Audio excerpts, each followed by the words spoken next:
Assalamualaikum warahmatullahi wabarakatuh. Kami dari kelompok 5 ingin menjelaskan tentang the Laplace transform. Kelompok 5 itu ada Nariski Wimardiota I041970, Prayoga Wiradi I041974, Raffi Kurnia Yahya I041977, Raffi Pradityo I041978, Rani Dwi Ralasati I041908. 2.1 Introduction. Transformasi Laplace merupakan komponen matematika yang digunakan untuk permodelan dan analisis sistem linear. Bagian yang terdapat pada pembahasan ini adalah pada bagian 2.2 yaitu complex number, complex variable, and complex function. 2.3 Laplace transformation. 2.4 inverse Laplace transformation. 2.5 solving linear time invariant differential equation. 2.2 complex number, complex variable, and complex function. Pada gambar 1.1 di atas, complex plane yang terdiri atas real axis yang ditunjukkan sebagai sumbu X dan imaginary axis yang ditunjukkan oleh sumbu Y. 1. Complex number. Pada complex number ini menggunakan notasi J sama dengan akar min 1. Kita dapat menuliskan semua angka pada perhitungan engineering sebagai Z sama dengan X plus JY. Terdapat 3 komponen pada complex number, yaitu bagian real, bagian imaginary, dan magnitude atau absolute value. Bagian real ditunjukkan oleh notasi X, bagian imaginary ditunjukkan oleh notasi JY. Magnitude atau absolute value ditunjukkan oleh notasi Z. Bisa dilihat pada gambar 1.1, terdapat merupakan besar sudut dari kompleks number untuk menghilangkan nilai dan magnitude pada kompleks plane. Maka dapat digunakan rumus di bawah ini. Teorema Euler. Dengan teorema Euler, kita dapat menuliskan sin dan cos dalam bentuk kompleks number bila dijabarkan seperti di bawah ini. Kompleks conjugate dari E pangkat min Y adalah di bawah ini. Maka kita tahu bahwa yang dapat kita lihat di bawah ini yaitu operasi hitung, kompleks number, kompleks algebra. Operasi hitung pada kompleks number dapat dilakukan dengan sederhana. Bila bentuk dari kedua kompleks number sudah setara, di mana real part dan imaginary part-nya setara, maka bila dua kompleks number dituliskan sebagai Z sama dengan X, J, Y, dan W sama dengan U plus JV. Maka Z sama dengan W jika hanya X sama dengan U dan Y sama dengan V. Selanjutnya akan dilanjutkan oleh Tito. Baik, untuk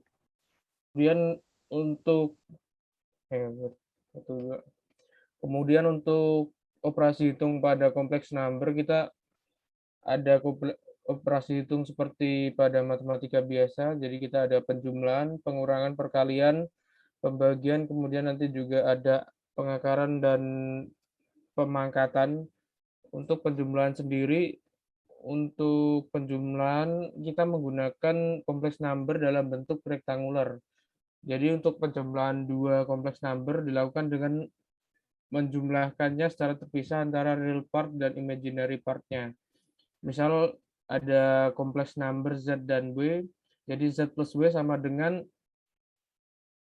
X-nya sebagai real part dari si Z, ditambahkan dengan U, yaitu real part dari si W, dan seterusnya yang Y sebagai imaginary part dari dari Z ditambahkan dengan V sebagai imaginary part dari W. Jadi kita lakukan secara terpisah seperti contoh di PPT. Kemudian untuk pengurangan hampir sama kok, sistemnya hampir sama dengan penjumlahan, namun diibaratkan bahwa kita menjumlahkan suatu kompleks number dengan kompleks number lainnya, namun yang satunya itu kita anggap dia bernilai negatif, seperti penjumlahan pada umumnya.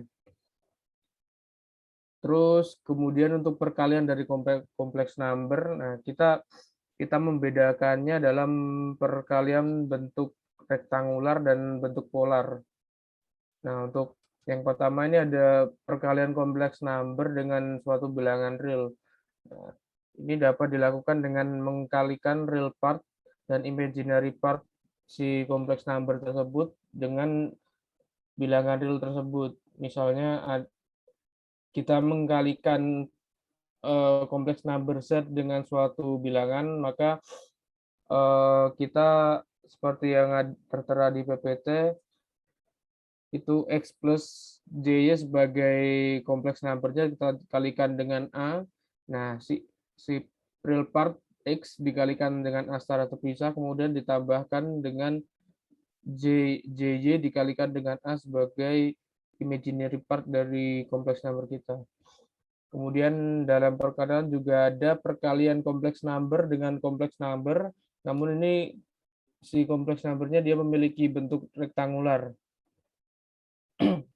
Untuk perkalian dua kompleks number dengan bentuk rektangular, kita harus mengerti konsep bahwa J itu sama dengan akar min 1.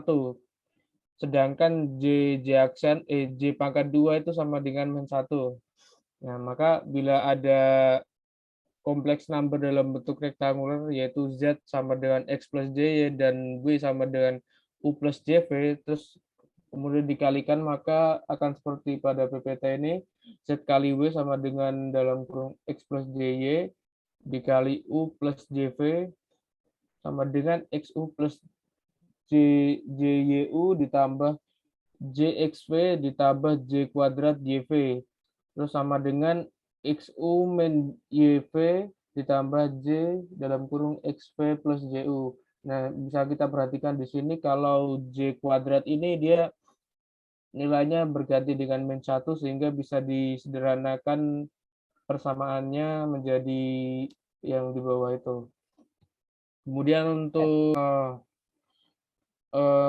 untuk perkalian dalam bentuk polar, untuk perkalian bentuk polar ini bisa dikatakan cukup sederhana ya, karena kita tinggal mengkalikan magnitudenya secara terpisah, kemudian untuk sudutnya bisa langsung kita tambahkan. Nah, seperti contoh ini, misal bila ada kompleks number Z, yaitu dia sama dengan magnitudenya sebesar Z, terus sudutnya sebesar theta, dikalikan dengan kompleks number W dengan magnitud sebesar W, kemudian sudut sebesar gamma. Lanjut, PPT-nya. Nah, ini operasi perkaliannya kita tinggal si magnitudenya kita kalikan secara terpisah, Z kali W, kemudian untuk sudutnya tinggal kita tambahkan keduanya. Nah, kemudian ada juga perkalian dengan J. Perkalian dengan J dalam kompleks number itu kita ibaratkan sama seperti kita merotasikan si kompleks number dalam kompleks plan tadi sebesar 90 derajat berlawanan dengan arah jarum jam. Bisa dilihat dari contoh itu bahwa kompleks number Z dirotasikan sebesar 90 derajat. Nah, bila kita nyatakan dalam rumus seperti itu, jadi JZ sama dengan J dalam kurung X plus JY sama dengan JX plus J kuadrat Y. Terus J kuadrat itu sama dengan min 1, jadi nilainya menjadi min Y plus JX. Seperti itu, bila dalam bentuk polar juga seperti itu. Ya, untuk pembagian dalam kompleks number, pertama saya jelaskan dulu untuk pembagian dalam bentuk polar form. Jika ada suatu kompleks number, jadi ini konsep pembagiannya hampir sama seperti perkalian dalam kompleks number, namun ada operasi yang dibalik itu. Kalau dalam pembagian ini, misal kita menggunakan polar form, kita ada kompleks number Z, Z sama dengan mutlak Z dalam kurung theta, terus satunya lagi kita ada kompleks number W sama dengan magnitud sebesar W, terus sudutnya sebesar gamma. Bila kita bagikan nanti langsung kita masukkan saja bahwa jika Z per W sama dengan magnitud sebesar Z dalam kurung theta dibagi W dengan sudut gamma sama dengan Z per W. Nah, yang membedakan di sini kalau dalam perkalian tetanya akan ditambahkan dengan gamma, namun di sini tetanya dikurangi oleh gamma. Seperti itu. Jadi selisih sudutnya antar kedua si kompleks number tersebut untuk pembagian sendiri. Nah, untuk pembagian dalam bentuk rektangular ini jarang ditemui ya karena bentuknya nanti akan jadi kurang sederhana.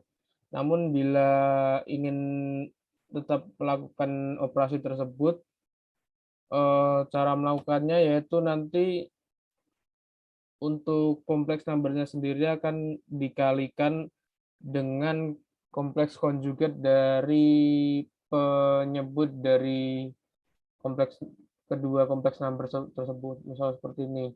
Kita ada kompleks number Z dan W.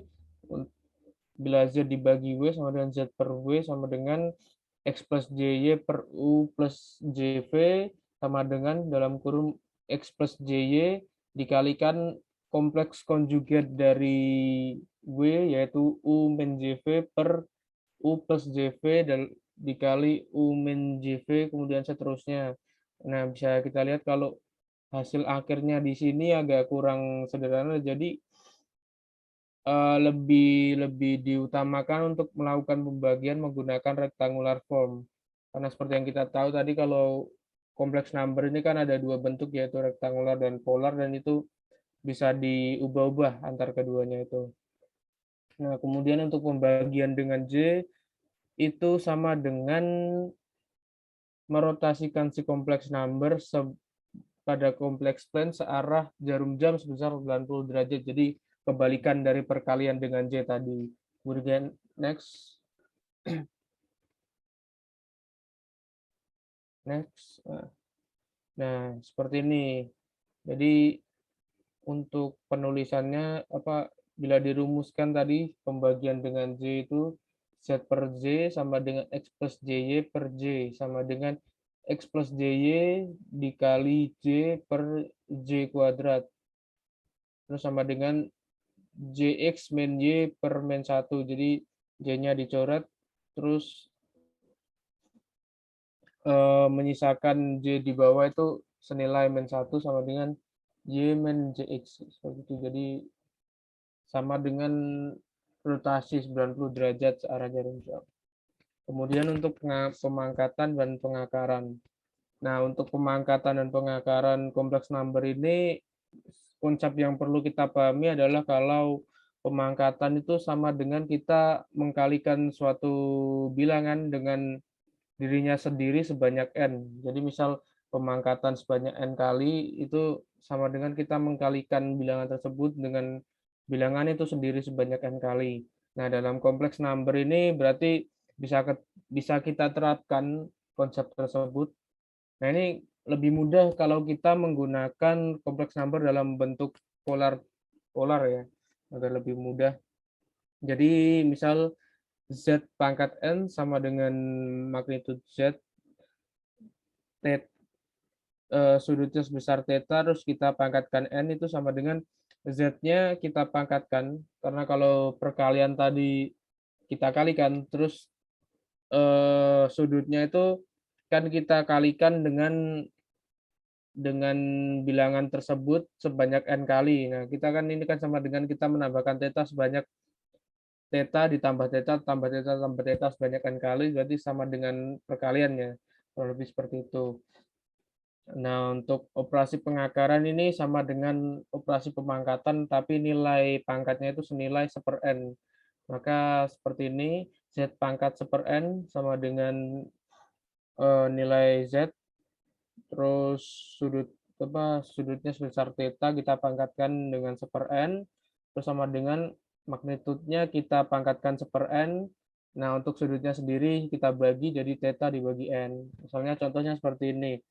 Kita ada kompleks number nilainya 8,66 dikurangi J5 dipangkatkan 3. Nah, kita tahu kalau kompleks numbernya ini masih berbentuk rektangular, kita ubah dulu ke bentuk polar, yaitu caranya adalah bila nilai magnitudenya kita menggunakan rumus Pythagoras, jadi 8,66 kita pangkatkan 2 ditambah 5 pangkat 2, terus kita akarkan, nanti hasilnya akan menjadi 99, sekian, terus kita bulatkan menjadi 10.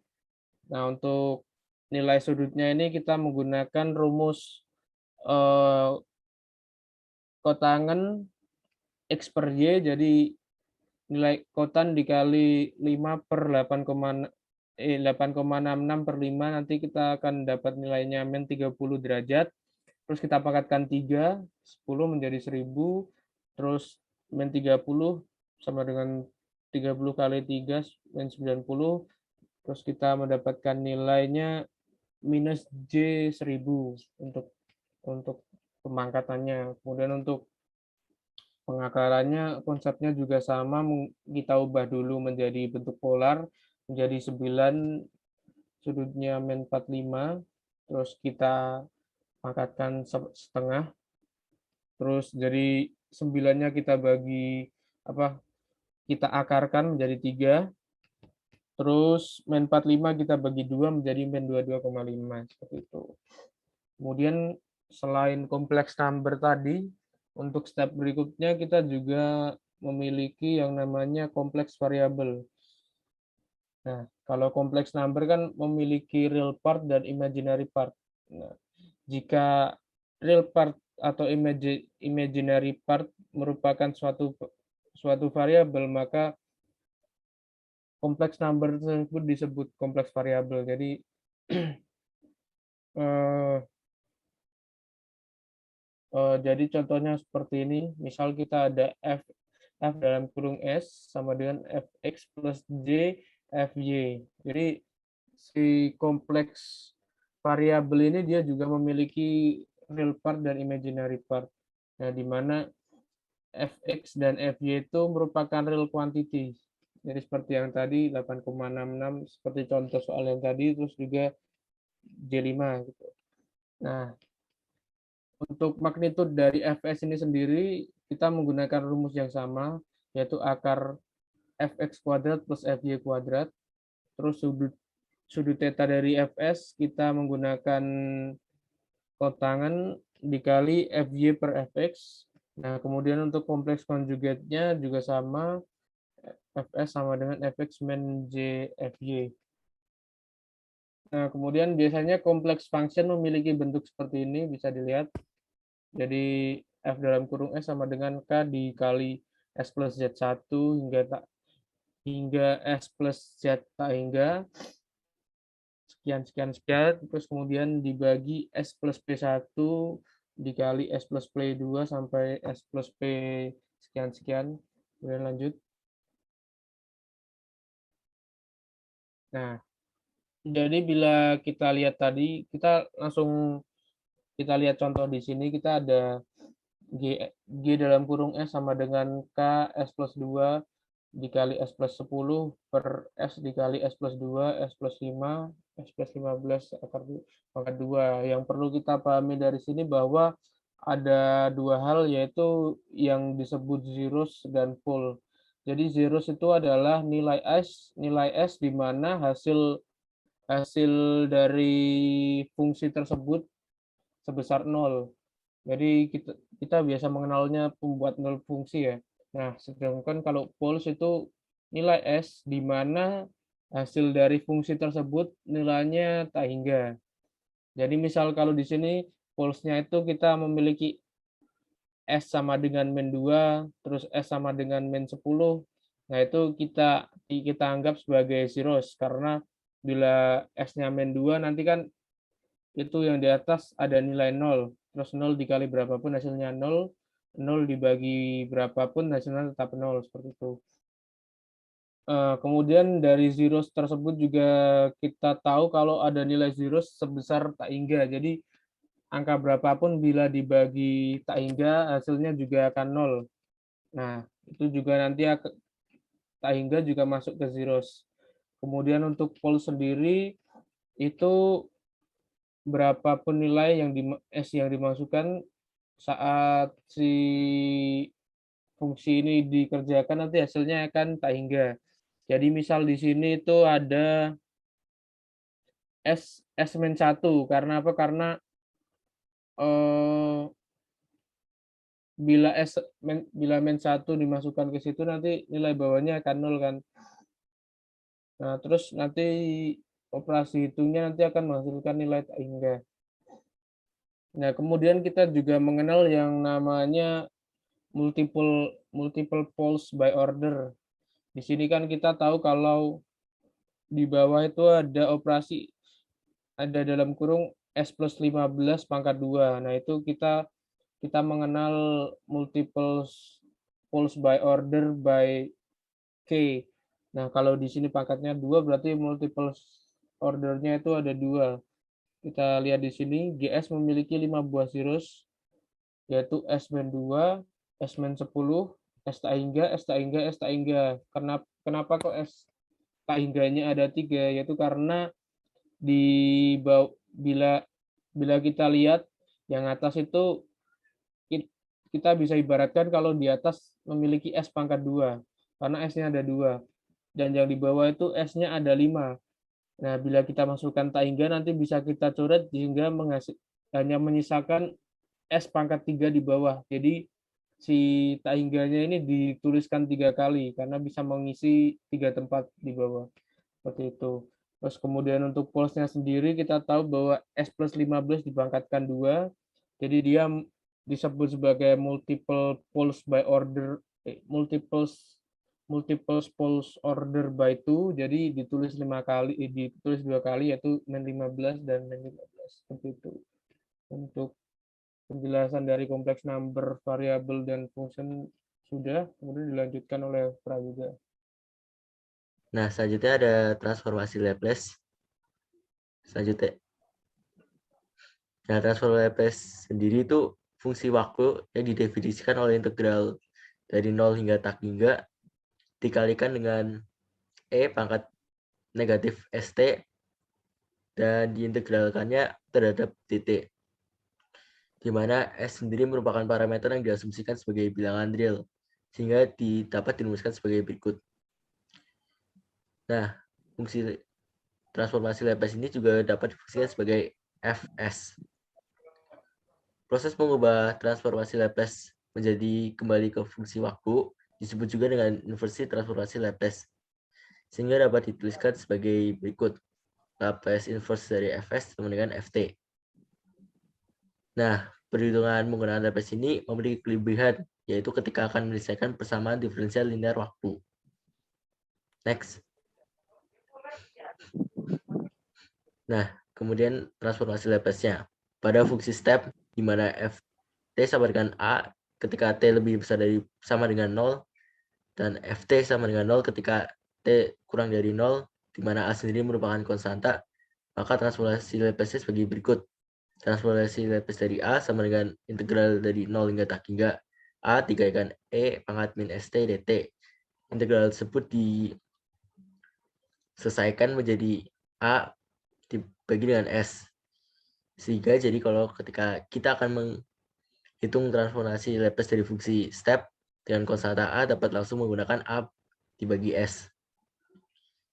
Nah, pada fungsi sinus, jika Ft sama dengan A sin omega T ketika T lebih besar sama dengan 0, dan Ft sama dengan 0 ketika T kurang dari 0, di mana A dan omega sendiri merupakan konstanta, jika akan mencari transformasi Laplace, kita dapat diketahui bahwa E pangkat J omega T sama dengan cos omega T ditambah dengan J sin omega T. Yang kedua, E pangkat minus J omega T sama dengan cos omega T dikurangi sin J sin omega T. Nah, dari kedua persamaan tersebut, jika kita jumlahkan, maksud saya jika kita kurangkan, maka kita bisa mengeliminasi cos omega T-nya. Selanjutnya. Next week.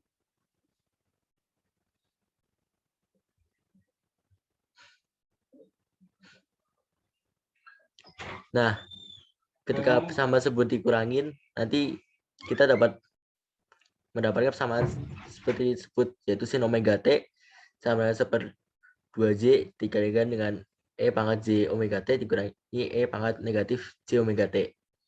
Sehingga transformasi Laplace menjadi seperti berikut. Transformasi A sin omega T sama dengan A/2J transformasi Laplace dari 0 hingga tak hingga integral 0 hingga tak hingga E pangkat J omega T dikurangi E pangkat min J omega T dikalikan dengan E pangkat min ST dt. Kemudian integral tersebut kita selesaikan, maka dapat hasil A omega dibagi dengan S kuadrat ditambah omega kuadrat.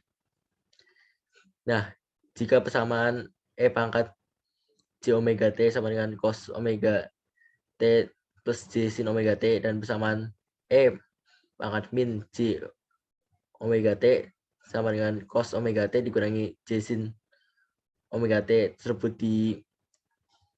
dijumlahkan, maka dapat juga kita mencari persamaan cos omega T-nya. Nah, ketika kita sudah mendapat persamaan cos omega T-nya, kita bisa mencari transformasi Laplace-nya. Nah, transformasi Laplace dari cos omega T-nya dengan dikalikan dengan konstanta A, yaitu A dikalikan dengan S dibagi dengan S kuadrat ditambah omega kuadrat.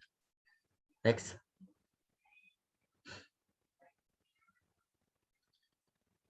Nah, pada perkalikan fungsi T dengan E pangkat negatif AT, maka transformasi Laplace-nya menjadi sebagai berikut.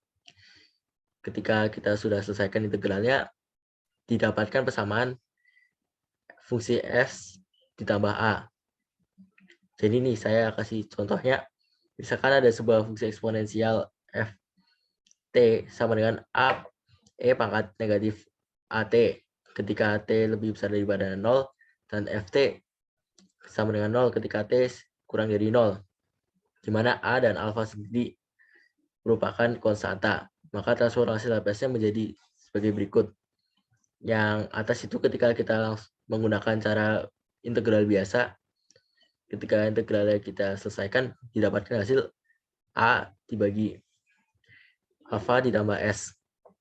Lalu jika kita langsung menggunakan fungsi yang di atas yaitu fs plus A, maka sebagai berikut. Kita kan sudah tahu pada sebelumnya kalau transformasi Laplace dari A yaitu A dibagi S. Nah, ketika A-nya dikalikan dengan E pangkat negatif AT, S tersebut kita ganti dengan S plus A. Jadi langsung saja A dibagi alfa plus S. Next.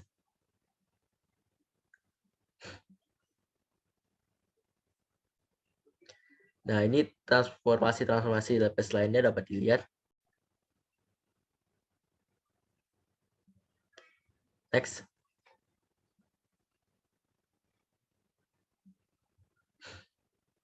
Nah, ini juga lanjutannya. Oke, selanjutnya. Selanjutnya ada sifat-sifat dari transformasi Laplace sendiri. Next. Nah, sifat-sifat transformasi Laplace ini sama seperti sifat-sifat integral. Hal disebut dikarenakan transformasi Laplace merupakan integral dari sebuah fungsi. Sebagai contoh, jika ada fungsi ft dikalikan dengan A, ketika kita mengerjakan secara integral, A-nya bisa langsung kita keluarkan dari integral tersebut. Nah, kalau ditambah transformasi Laplace sendiri juga bisa langsung kita keluarkan saja A-nya. Jadi nanti A dikali dengan transformasi Laplace fungsi ft, dengan catatan A sendiri merupakan konstanta. Kemudian yang kedua adalah teori diferensiasi. Jika turunan pertama dari ft sama dengan f aksen T, maka Laplace dari f aksen T sama dengan integral dari 0 hingga tak hingga f aksen T dikalikan dengan E pangkat min ST dt. Nah, persamaan tersebut diintegralkan secara parsial dan memisahkan U sama dengan E pangkat min ST dan DV sama dengan DFT. Kemudian disubstitusikan ke dalam persamaan sehingga menjadi tersebut. Nah, karena DU sama dengan min SE pangkat min ST karena turunan dari U sendiri tadi, dan V yaitu sama dengan FT karena integral dari DV tadi, maka disubstitusikan menjadi seperti tersebut. Sehingga Laplace dari F aksen T yaitu min F0 ditambah S F S. Nah, untuk turunan berikutnya sebagai berikut. Oke, next.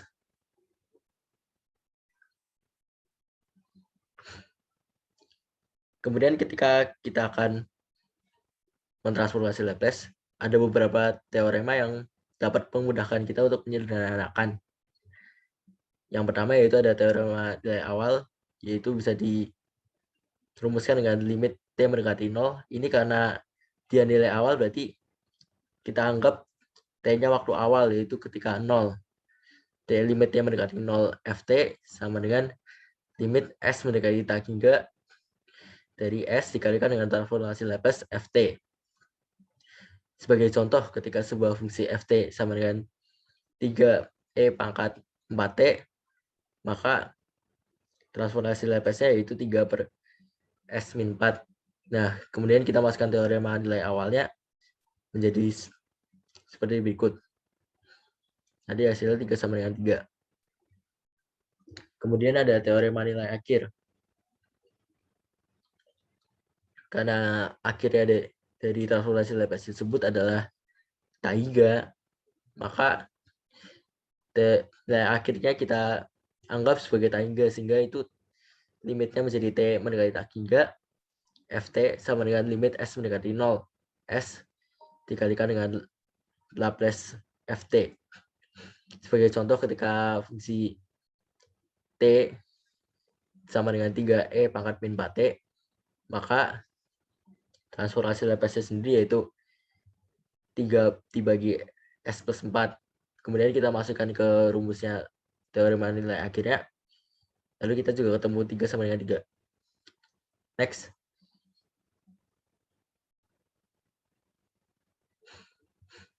Yang terakhir ada teorema integral. Jika Ft merupakan fungsi eksponensial, maka kita bisa mencari transformasi Laplace dari integral Ft dt. Cara mendapatkannya adalah sebagai berikut. Laplace dari integral Ft terhadap dt yaitu integral dari 0 hingga tak hingga integral Ft terhadap dt dikalikan dengan e pangkat negatif st terhadap dt. Kemudian dijabarkan dengan integral parsial, dan kemudian integral tersebut kita selesaikan. Maka didapatkan bahwa transformasi Laplace dari integral Ft terhadap dt yaitu F pangkat min 1, 0 dibagi dengan S ditambah dengan Fs dibagi dengan S. Lanjut.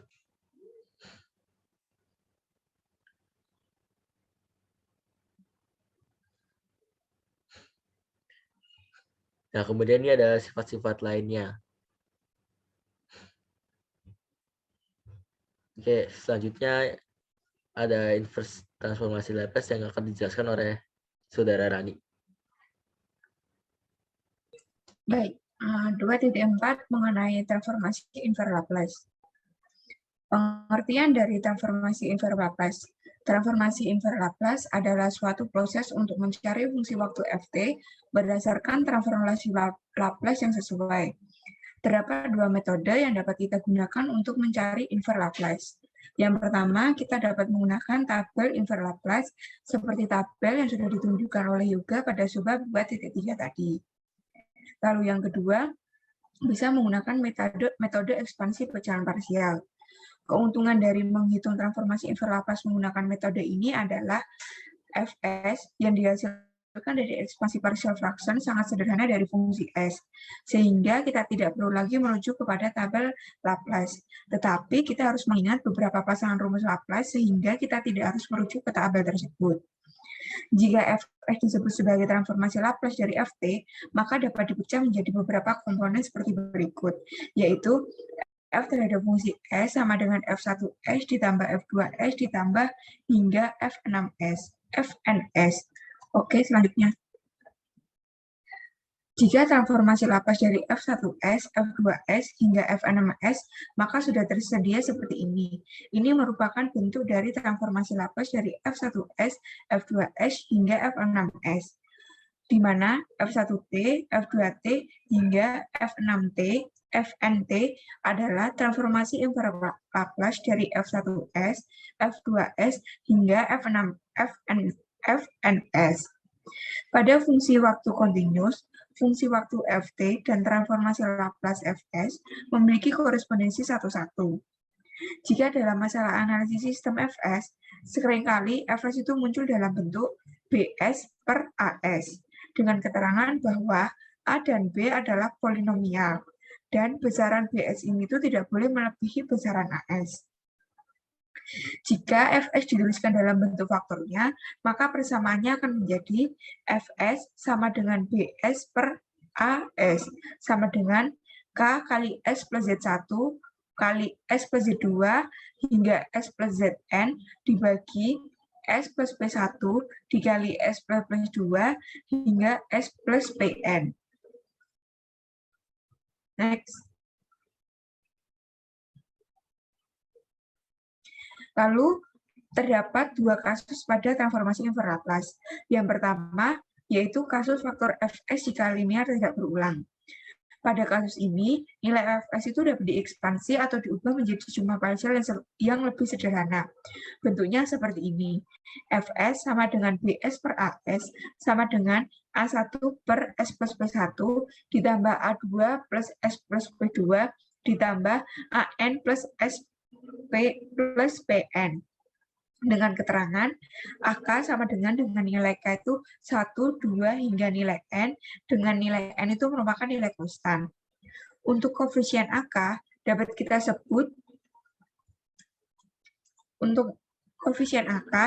sebut sebagai residu pada saat S sama dengan min PK. Dengan nilai AK itu dapat kita cari menggunakan rumus seperti ini pada persamaan 2.7, yaitu AK sama dengan mutual dari S plus PK, Bs per As dengan S sama dengan min PK. Kita harus memperhatikan bahwa Ft adalah real function dari waktu, sehingga jika P1 dan P2 merupakan konjugasi kompleks, oleh karena itu, residu dari A1 dan A2 juga merupakan konjugasi kompleks.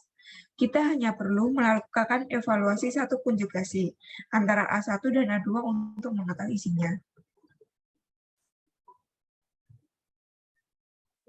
Next.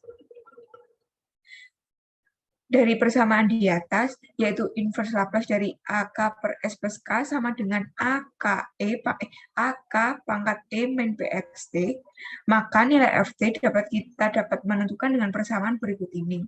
Ini merupakan persamaan untuk menentukan nilai Ft tersebut. Lalu untuk kasus yang kedua yang terdapat pada transformasi inverse Laplace, yaitu ada faktor Fs linear berulang. Untuk memudahkan kita dalam memahami faktor Fs linear berulang, maka kita dapat menggunakan contoh penerapannya. Ini merupakan contoh penerapan dari faktor Fs linear berulang. Fs sama dengan S kuadrat plus 2S plus 3 per S plus 1 pangkat 3. Kemudian persamaan tersebut itu kita dapat ekspansikan menjadi 3 suku, yaitu Fs sama dengan Bs per As sama dengan B3 per S plus 1 pangkat 3 plus B2 per S plus 1 pangkat 2 plus B1 per S plus 1. Lalu kemudian kedua sisi kemudian akan dikalikan dengan S plus 1 pangkat 3. Lalu hasilnya seperti pada persamaan 2.8 ini, yaitu S plus 1 pangkat 3 Bs per As sama dengan B3 plus B2 S plus 1 plus B1 S plus 1 pangkat 2. Kemudian kita masukkan S sama dengan min 1 ke dalam persamaan 2.8 tersebut. Maka akan menghasilkan S plus 1 pangkat 3 dikali Bs per As sama dengan S sama dengan min 1 sama dengan B3. Next.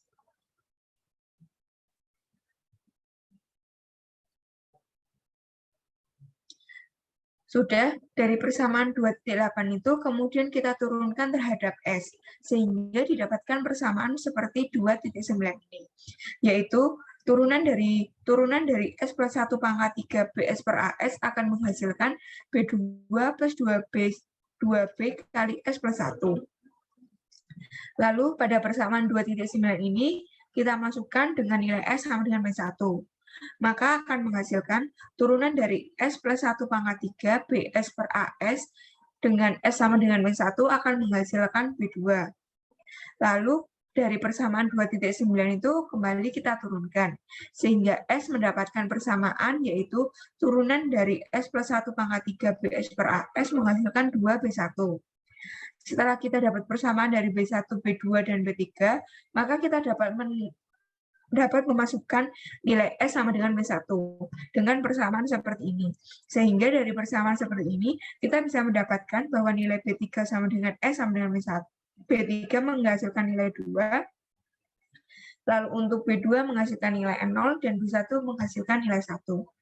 Baik, untuk selanjutnya akan dijelaskan oleh teman saya, yaitu Raffi Kurnia.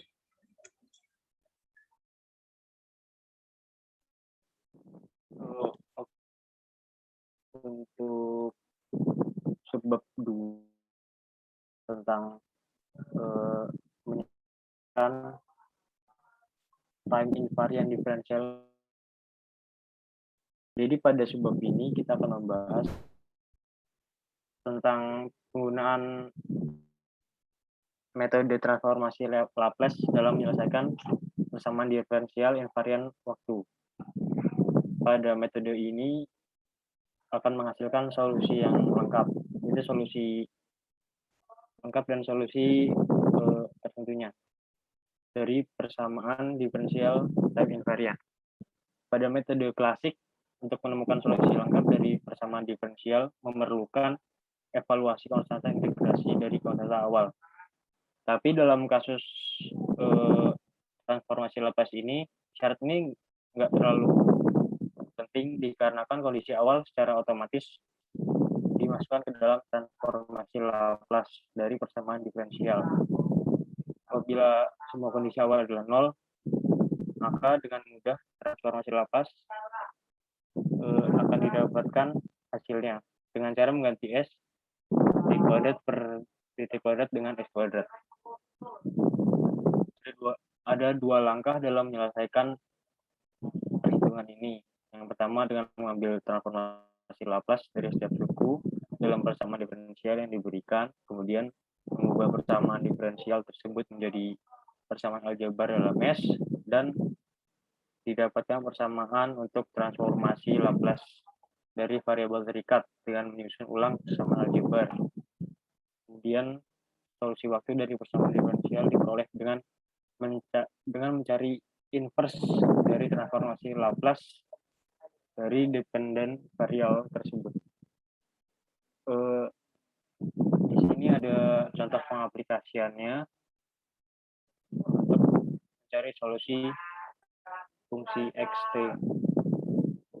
x double dot ditambah 2x dot ditambah 5x sama dengan 3 dengan kondisi awal x 0 sama dengan 0, x dot 0 sama dengan 0.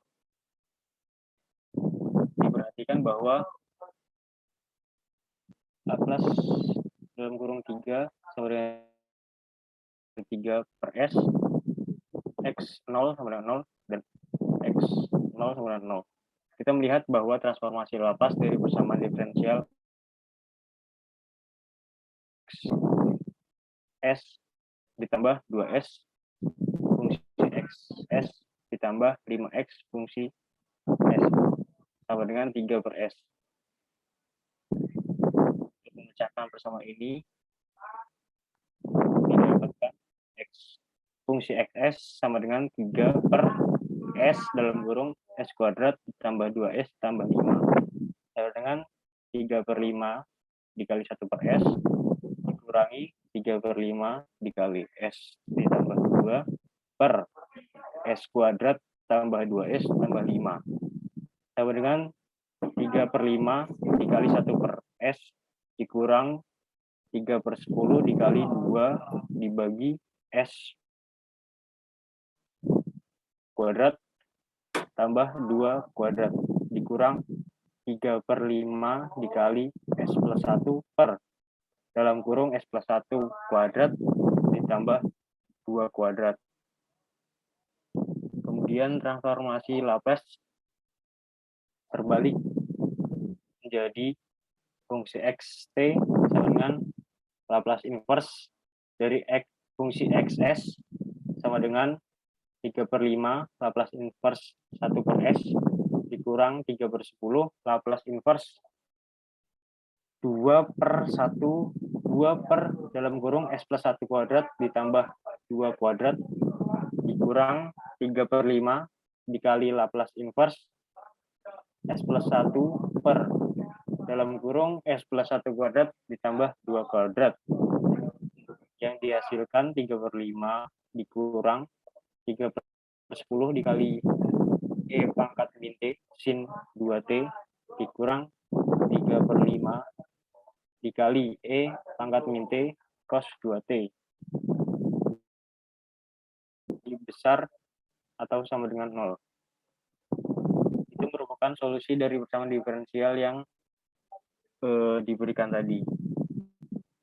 Sekian dari kelompok 5 tentang penjelasan bab 2.